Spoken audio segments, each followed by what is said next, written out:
बिंदू चौकातील पार्किंगमध्ये ड्रेनेजचं मैलायुक्त पाणी मोठ्या प्रमाणात वाहतंय। श्री अंबाबाईच्या दर्शनाला आलेल्या भाविकांना या मैलायुक्त पाण्यातून वाट काढत जावं लागतंय। ड्रेनेजच्या पाण्यामुळे दुर्गंधी पसरली असून पार्किंगमधील कर्मचारी आणि आजूबाजूच्या नागरिकांचं आरोग्य धोक्यात आलंय। महापालिकेच्या आरोग्य विभागानं तुंबलेली ड्रेनेज लाईन साफ करावी अशी मागणी भाविकांमधून होतीये।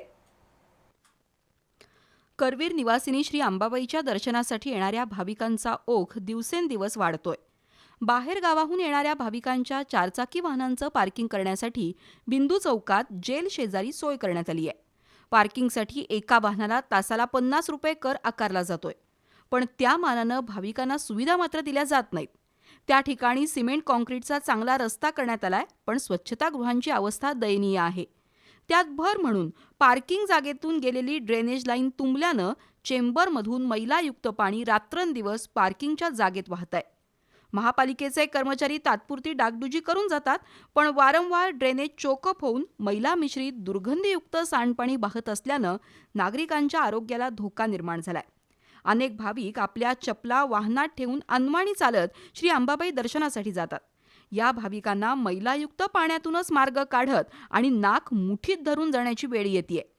परगावाहून आलेल्या भाविकांना चांगल्या सुविधा तर मिळत नाहीतच, उलट मैलायुक्त पाण्यातून जावं लागत असल्यानं महापालिकेच्या निष्काळजीपणामुळे कोल्हापूरची प्रतिमाही खराब होतीये। महापालिकेच्या आरोग्य विभागानं पार्किंग जागेत तुंबलेली ड्रेनेज लाईन साफ करून भाविकांना त्रासातून मुक्त करावं अशी मागणी होतीये।